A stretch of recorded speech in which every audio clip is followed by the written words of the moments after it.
Dear students, आज हम discuss करने जा रहे हैं फेरोमैग्नेटिक सब्सटेंसेस और फेरोमैग्नेटिज्म। साथ साथ में हम देखेंगे स्पॉन्टेनियस मैग्नेटाइजेशन क्या होता है, हम देखेंगे वीज डोमेन्स क्या होते हैं, हम देखेंगे ब्लॉच वॉल्स क्या रहते हैं। ये सब चीज़ें हम इसमें डिस्कस करेंगे, इसलिए हम इस लेक्चर को पूरा एंड तक देखेंगे और अगर अच्छा लगे तो उस सूरत में लेक्चर को लाइक ज़रूर करना, ठीक है। तो सबसे पहले मैं बात करूंगा फेरोमैग्नेटिक सब्सटेंसेस क्या रहती हैं। फेरोमैग्नेटिक सब्सटेंसेस का मतलब रहता है दो substances which are attracted by magnetic field. Attracted by magnetic field. कौन सा magnetic field? External magnetic field. और ये स्ट्रांगली अट्रैक्ट होते हैं, स्ट्रांगली, ये याद रखना, strongly attracted by magnetic field. जिस तरह पैरामैग्नेटिक सब्सटेंसेस अट्रैक्ट होती हैं, लेकिन वो उतना ज़्यादा स्ट्रांगली अट्रैक्ट नहीं होती। ये हो गई एक बात। दूसरी, and these substances retain magnetisation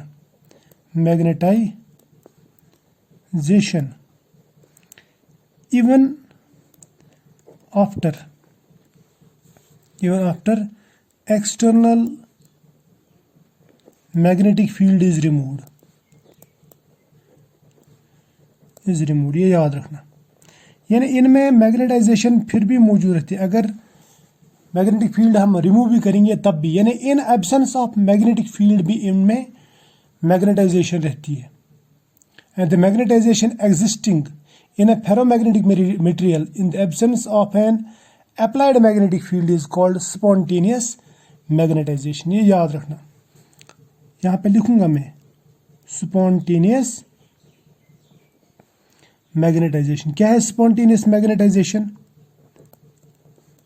यानी वो मैग्नेटाइजेशन जो फेरोमैग्नेटिक सब्सटेंसेस में रहती है even in absence of external magnetic field. यानी मैं बोलूंगा मैग्नेटाइजेशन शॉर्टकट में in ferromagnetic substances, ferromagnetic substance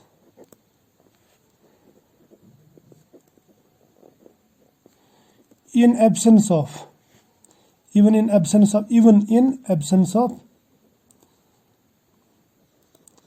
external magnetic field, उसको हम कहते हैं स्पॉन्टेनियस मैग्नेटाइजेशन। यानी खुद ब खुद जो रहती है अंदर, इसके अंदर।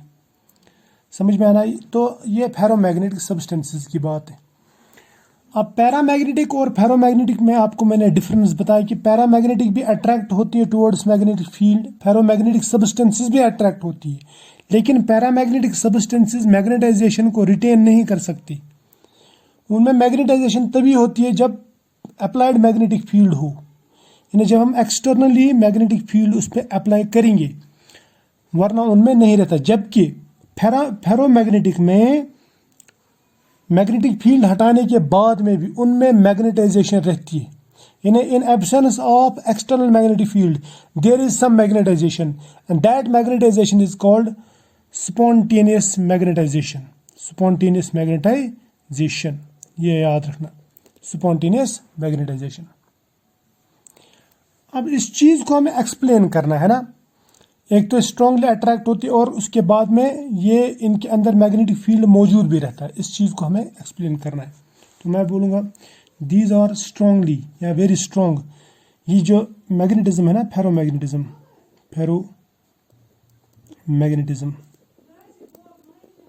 ये स्ट्रांग इफेक्ट है, वेरी स्ट्रांग इफेक्ट। ये मैं समझा दूंगा ये कैसे होता है, ठीक है। देखो ये कहाँ पे होता है। ये फेरोमैग्नेटिज्म जो ये अगर हम देखेंगे तो ये कंसंट्रेटेड फेरोमैग्नेटिज्म है, या मैं बोलूँगा फेरोमैग्नेटिक सब्सटेंसेस और मैग्नेटिकली कंसंट्रेटेड। उसका मतलब क्या रहता है? मैग्नेटिकली कंसंट्रेटेड का मतलब रहता है कि इसमें भी अनपेयर्ड इलेक्ट्रॉन्स रहेंगी, लेकिन जो मैग्नेटिक सेंटर्स हैं, यानी जिन एटम्स के ऊपर ये अनपेयर्ड इलेक्ट्रॉन्स रहेंगे वो बिल्कुल एक दूसरे के नज़दीक नज़दीक रहेंगे और ये आपस में इंटरेक्ट करेंगे। क्या करेंगे? इंटरेक्ट। क्या करेंगे आपस में? ये इंटरेक्ट। यानी जो ये मैग्नेटिक सेंटर्स हैं, magnetic centres, those magnetic centres are very close to each other and interact with each other. कहाँ पे? फेरोमैग्नेटिक सब्सटेंसेस में। समझ में आया? अब देखो होता क्या है, अगर हमें ये चीज़ समझनी है ना तो हमें एक लॉ समझना है जिसको बोलते हैं, या एक थ्योरी समझनी है, उसको बोलते हैं वीज डोमेन थ्योरी। वीज एक साइंटिस्ट है, उसने एक कॉन्सेप्ट दिया था, डोमेन कॉन्सेप्ट, डोमेन थ्योरी का कॉन्सेप्ट। अब ये डोमेन क्या है, हमें पहले डोमेन समझना है। डोमेन का मतलब रहता है एक एटम का क्लस्टर, यानी cluster of atom. Domain is equal two cluster of atoms, cluster of atoms. मेरी बात समझ लेना। मान लीजिए ये एक एटम्स का क्लस्टर है, इसमें यहाँ पे एक एटम है, यहाँ पे एक एटम है, यहाँ पे एक एटम है, यहाँ पे एक एटम है, यहाँ पे एक एटम है, यहाँ पे एक एटम है, यहाँ पे एक एटम। और इन एटम्स में जो स्पिन है वो एक जैसा है, इलेक्ट्रॉन्स का स्पिन एक जैसा है, चाहे एक एक इलेक्ट्रॉन है या दो दो इलेक्ट्रॉन, लेकिन इनका स्पिन एक जैसा है। तो मैं इसका जो नेट स्पिन है वो मैं ऐसे बोलूँगा, ये मान लो ये डोमेन है, एक डोमेन, इसका नेट स्पिन ऐसे, यानी ये collective spin of all these atoms है। क्लियर? इसको बोलूँगा मैं domain. So what is domain now? It is a cluster of atoms having same spin,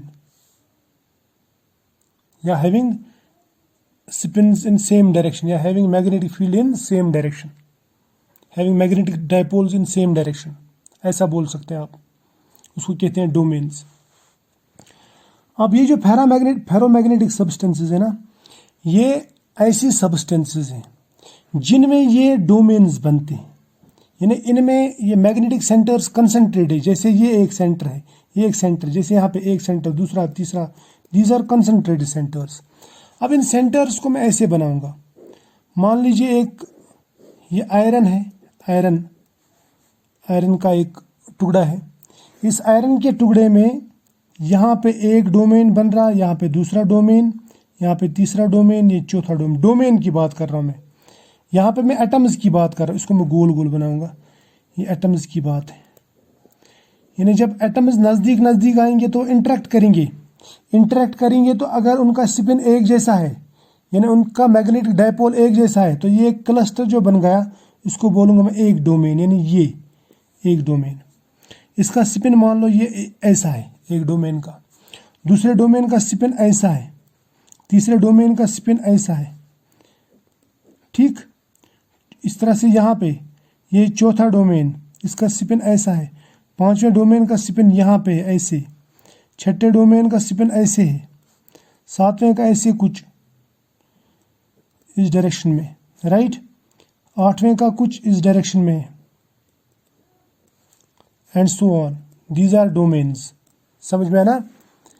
और एक डोमेन मैंने बताया कि बहुत सारे एटम इसका बना हुआ रहता है जिनका स्पिन एक जैसा रहता है। और ये मैं जो बना रहा हूँ ना, ये arrow, this is collective spin, actually सबका कलेक्टिव स्पिन है। अब इतने सारे डोमेन्स जो मैंने बनाए यहाँ पे, इतने सारे डोमेन्स, इन डोमेन्स का क्या करना है? ये डोमेन्स हैप्पीली अरेंज है इन absence of external magnetic field. जब इनके अंदर में एक्सटर्नल मैग्नेटिक फील्ड लगाता हूँ, एक्सटर्नल मैग्नेटिक फील्ड, इस एक्सटर्नल मैग्नेटिक फील्ड की डायरेक्शन मान लो ये है, ये डायरेक्शन, तो ये अपने आप को इस डायरेक्शन में ओरिएंट करते हैं। कौन? ये डोमेन्स। ये जो डोमेन्स मैंने बनाए ना यहाँ पे, ये अपने आप को इसी डायरेक्शन में ओरिएंट करते हैं, राइट। अब ये ऐसे बनेंगे,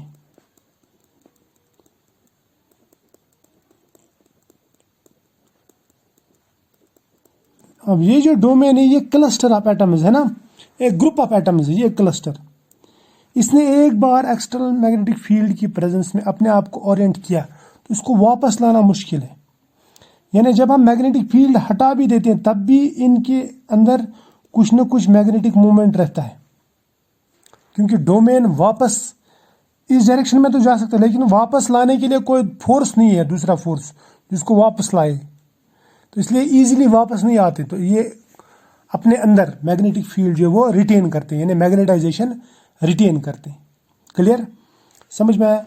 अब क्वेश्चन ये है कि ये डोमेन्स जो है, ये वीज डोमेन्स जो है, ये अलाइन कैसे होते हैं, ये मैं समझा दूंगा आपको। इसको समझने के लिए सबसे पहले ये जो आप बीच में आप बाउंड्री देख रहे हैं ना, ये बाउंड्री, ये जो बाउंड्री दिख रही है आपको, डोमेन बाउंड्री कहते हैं इसको, डोमेन बाउंड्री, या इस डोमेन बाउंड्री का दूसरा नाम है ब्लॉच वॉल। क्या बोलते हैं इसको? Blotch walls, blotch walls. ये ब्लॉच वॉल है, ये ब्लॉच वॉल है, ये ब्लॉच वॉल है, ये ब्लॉच वॉल है। So these are Bloch walls, यानी वो दीवार, वो बाउंड्री जो एक डोमेन को दूसरे से सेपरेट करती है। समझ में आया? अब देखो होता क्या है, अगर हमें ये समझना हो कि ये डोमेन्स कैसे ओरिएंट होती, क्योंकि ये समझना मुश्किल है ना, ये इसको समझना टफ है कि ये ऐसे खुद ब खुद कैसे ओरिएंट हो जाती है, एक क्लस्टर कैसे अपने आप को मूव कराता है, रोटेट कराता है, उसके लिए कोई फोर्स तो होनी चाहिए ना। तो ये मैं समझा दूंगा आपको ये होता कैसे। देखो इसके दो मेथड्स हैं, डोमेन रोटेशन बोलूंगा मैं, या डोमेन जो रोटेशन या ओरिएंटेशन है, ओरिएंटेशन है, ये दो तरीकों से चेंज होती है, दो तरीकों से चेंज होती है। एक तो डोमेन रोटेशन, यानी डोमेन ही पूरा रोटेट होता है, या फिर ब्लॉच वॉल जो है वो चेंज हो जाती है। मैं समझा दूंगा कैसे। ये होता है एक डोमेन रोटेशन से। डोमेन रोटेशन कब होगा, यानी डोमेन अपने आप को कैसे रोटेट करेगा और ओरिएंट करेगा इस डायरेक्शन में। मान लीजिए मैं समझाता हूँ आपको, ये वाला डोमेन, इस डोमेन का जो मैग्नेटिक डाइपोल है उसकी डायरेक्शन ये है, from left to right, sorry right to left, लेकिन यहाँ पे ये लेफ्ट टू राइट है, तो इसको मतलब इसको 180 घूमना है ना, इसको 180 चेंज होना है। अब ये 180 चेंज होने के लिए इसके ऊपर कुछ स्ट्रॉन्ग सा फोर्स होना चाहिए, यानी ये तभी होगा जब स्ट्रॉन्ग मैग्नेटिक फील्ड होगा, स्ट्रॉन्ग मैग्नेटिक फील्ड। ये बात समझ में आई? अब दूसरा जो मेथड है वो है ब्लॉच वॉल चेंज होना, ब्लॉच या एक्सटेंशन ऑफ ब्लॉच वॉल बोलूंगा, एक्सटेंशन ऑफ ब्लॉच वॉल। देखो ये इसमें क्या होता है, मान लीजिए हमारे पास में ये है एक आयरन का टुकड़ा, और इस आयरन के टुकड़े में हमारे पास में 4 डोमेन है।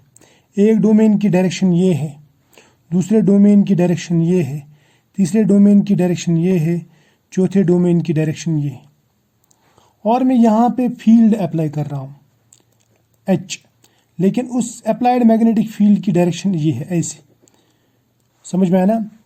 तो ये फेरोमैग्नेटिक सब्सटेंस है, ये इसके डोमेन्स का जो मैग्नेटिक डाइपोल है, उस मैग्नेटिक डाइपोल को अपनी तरफ यानी अपनी डायरेक्शन में ओरिएंट करेगा, तभी यहाँ पे अट्रैक्शन होगा। यानी इसका मतलब यहाँ पे जो ये डोमेन्स है ना, इन सब का डायरेक्शन कैसे हो जाएगा, नीचे। अगर फील्ड वीक है, ये कब होता है, वीक फील्ड में, वीक फील्ड में, वीक फील्ड है तो कमजोर फील्ड मतलब, तो क्या होगा, देखो उस सूरत में क्या होता है, उस सूरत में सबसे पहले ये मान लो, पहले मैं ये दिखाऊंगा एक छोटा सा, ये आयरन का टुकड़ा जो है, इसके जो डोमेन्स है वो कुछ इस तरह बनेंगी। एक डोमेन बनेगा ऐसे, दूसरा डोमेन बनेगा ऐसे। मेरी बात समझ में आ रही है? यानी इसका मतलब ये हुआ कि ये जो डोमेन्स है ना, ये वाले डोमेन्स, ये धीरे धीरे छोटे हो रहे हैं इधर, और ये वाला डोमेन जो ये तो धीरे धीरे एक्सटेंड हो रहा है, ये अपने आप को एक्सटेंड कर रहा है धीरे धीरे। समझ में आया? यानी इसकी जो, यानी ये एटम बाय एटम यहाँ पे काम करेगा। ये जो ये वाला डोमेन है, मान लो ये वाला डोमेन, ये वाला डोमेन, ये वाला डोमेन, इसके पहले कुछ एटम्स अपनी तरफ घुमाएगा, फिर कुछ एटम्स, ऐसे धीरे धीरे करके ये स्लोली जो है, ये अपना जो डोमेन वॉल है या जो डोमेन रीजन है, या मैं बोलूँगा ब्लॉच वॉल जो है इस दीवार को थोड़ा थोड़ा इधर ले जा रहा है, यानी दूसरे के हिस्से को कब्जे में ला रहा है। तो फिर एक टाइम आएगा ये पूरा जो है ये इस तरह हो जाएगा, मैं बोलूँगा ये इस तरह हो जाएगा, ये पूरा डोमेन बढ़ गया है ना, डोमेन बढ़ गया। और कुछ देर के बाद में ये जो रीजन है ये भी इसी तरह से धीरे धीरे कन्वर्ट हो जाएगा और ये पूरा जो सिस्टम है या जो पूरी जो सब्सटेंस है उसके सबके डोमेन्स एक ही डायरेक्शन में चले जाएंगे। ये लेकिन ये स्लोली होता है और ये किस पे काम करता है, ब्लॉच वॉल पे। इन्हें ब्लॉच वॉल अपनी दीवार बढ़ा देता है। जिस तरह अक्सर जो कुछ पड़ोसी ऐसे रहते हैं जो दूसरी की ज़मीनों पे धीरे धीरे कब्जे करते रहते हैं, ठीक है, और बेचारे वो शरीफ पड़ोसी जो उसको पता भी नहीं चलता, ठीक है। ये कब होता है, ये वीक फील्ड में होता है। क्लियर, ये बात समझ लेना। अब कुछ इंपॉर्टेंट पॉइंट्स हम देखेंगे।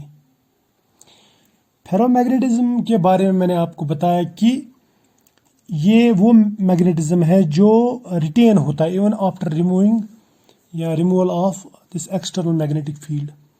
ये एक्सपेरिमेंट हम घर पे भी करते हैं। हम लोहे का टुकड़ा लेते हैं और किसी मैग्नेट के साथ रखते हैं। कुछ देर के बाद में जब हम मैग्नेट हटाते हैं तो वो कील जो वो भी उसमें भी कुछ ना कुछ मैग्नेटिक फील्ड आ जाता है, उसमें भी कुछ ना कुछ मैग्नेटाइजेशन रहती है जिसको हम कहते हैं स्पॉन्टेनियस मैग्नेटाइजेशन। क्लियर, ये बात तो समझ में आ गई, शाबाश। अब मैं लेता हूँ यहाँ पे एक फेरोमैग्नेटिक सब्सटेंस और इसको मैं रखता हूँ एक्सटर्नल मैग्नेटिक फील्ड में। मेरी बात गौर से सुनना, जो मैं कहना चाहता हूँ उसको समझने की कोशिश करना, ठीक है। ये एक्सटर्नल मैग्नेटिक फील्ड है। ये एक्सटर्नल मैग्नेटिक फील्ड जो मैंने इस पे लगाया, इसके ऊपर मैं चाहता हूँ कि ये इसके थ्रू पास हो जाए। आप देखेंगे, देखो ये जो मैग्नेटिक लाइंस ऑफ फोर्स है ना, जो फेरोमैग्नेटिक सब्सटेंस है वो मैग्नेटिक लाइंस ऑफ फोर्स को अपनी तरफ बहुत ज़्यादा अट्रैक्ट करता है ना। तो यहाँ पे स्ट्रॉन्ग अट्रैक्शन होगी, तो ये मैग्नेटिक लाइंस ऑफ फोर्स इसके थ्रू ऐसे जाएंगी, राइट। इस तरह से यहाँ पे भी, फिर यहाँ पे ऐसे, फिर यहाँ पे ऐसे, फिर मैं यहाँ पे रखूँगा तो फिर ऐसे। Clear, magnetic lines of force जो है इसके थ्रू जाएंगी, तभी तो यहाँ पे अट्रैक्शन होगा। So it allows magnetic lines of force to pass through it, that's why this attracted towards external magnetic field. अब अगर आप लाइंस की जो क्लोजनेस है वो यहाँ पे कम है, वैक्यूम में कम है, यहाँ पे ज़्यादा है, तो मैं बोलूँगा कि यहाँ पे बी जो है मैग्नेटाइजेशन जो या इंड्यूस मैग्नेटिक फील्ड वो यहाँ पे ज़्यादा है, यहाँ पे कम है। तो मैं बोलूँगा यहाँ पे जो मैग्नेटिक फील्ड, जो इंड्यूस मैग्नेटिक फील्ड, वो एक्सटर्नल मैग्नेटिक फील्ड के मुकाबले में बहुत ज़्यादा है। आप कैसे बोल सकते हैं ज़्यादा है? क्योंकि यहाँ पे जो लाइंस ऑफ फोर्स है ना वो ज़्यादा नज़दीक है, तो स्ट्रेंथ ऑफ मैग्नेटिक फील्ड ज़्यादा है। ये हमने पहले वाले लेक्चर में पढ़ा था, जितनी लाइंस नज़दीक होंगी उतना जो मैग्नेटिक फील्ड की स्ट्रेंथ है वो ज़्यादा होगी। क्लियर, तो इससे ये पता चल जाता है कि B/H यानी जो परमिएबिलिटी है वो इसकी ग्रेटर देन 1 है, ग्रेटर देन 1। ये समझ में आया, इसकी परमिएबिलिटी ग्रेटर देन 1 है, ये एक बात। अब इसकी जो ससेप्टिबिलिटी है, ग्राम ससेप्टिबिलिटी ले लो या मोलर ससेप्टिबिलिटी ले लो या कोई भी ससेप्टिबिलिटी ले लो, ये ससेप्टिबिलिटी जो है वेरी लार्ज है, वेरी लार्ज।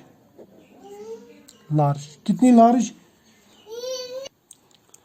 मैं बोलूँगा पैरामैग्नेटिक के मुकाबले में जो इसका मैग्नेटिक ससेप्टिबिलिटी रहता है वो रहता है 100 टू, या मैं बोलूँ 10⁻² to 10⁻⁴ times greater than XP, यानी पैरामैग्नेटिक सब्सटेंस की जो ससेप्टिबिलिटी है उसके मुकाबले में।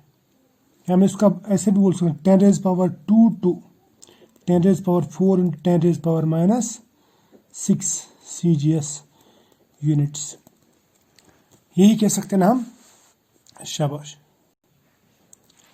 और ये जो मैग्नेटिक ससेप्टिबिलिटी रहती है इट इज़ टेम्परेचर डिपेंडेंट, ये याद रखना, टेम्परेचर डिपेंडेंट। और and H dependent. H dependent मतलब एक्सटर्नल मैग्नेटिक फील्ड डिपेंडेंट, ये याद रखना। ठीक, अब अगर हम देखेंगे ये कब वैरी होता है, यानी मैग्नेटिक ससेप्टिबिलिटी कैसे वैरी होता है टेम्परेचर के साथ में, याद रखना। फेरोमैग्नेटिक सब्सटेंसेस में बहुत हाई टेम्परेचर तक टेम्परेचर का इस पे कोई असर नहीं पड़ता। जैसे मैं अगर आयरन की बात करूं, Fe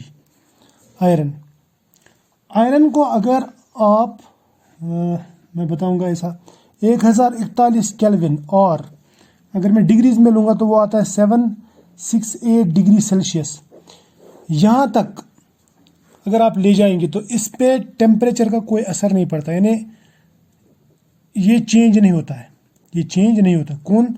ससेप्टिबिलिटी चेंज नहीं होती। लेकिन एक टेम्परेचर के ऊपर जब आप जाते हैं तो उस पे ये मतलब ससेप्टिबिलिटी चेंज होती है। सो मैं ये कहूँगा susceptibility changes above a particular temperature, उस टेम्परेचर को हम कहते हैं क्यूरी टेम्परेचर, या हम इसको लिखते हैं ऐसे TC। तो आयरन का क्यूरी टेम्परेचर जो वो ये है, यानी बिलो क्यूरी टेम्परेचर का ससेप्टिबिलिटी पे कोई असर नहीं पड़ता। जब हम टेम्परेचर बहुत ज़्यादा बढ़ा देते हैं तो तब इसके ऊपर कुछ न कुछ असर होता है। ठीक, तो आई होप ये आपको समझ में आ गया यहाँ तक जो मैंने पढ़ाया। तो हम मिलेंगे नेक्स्ट लेक्चर में नेक्स्ट टॉपिक के साथ में, तब तक के लिए बाय।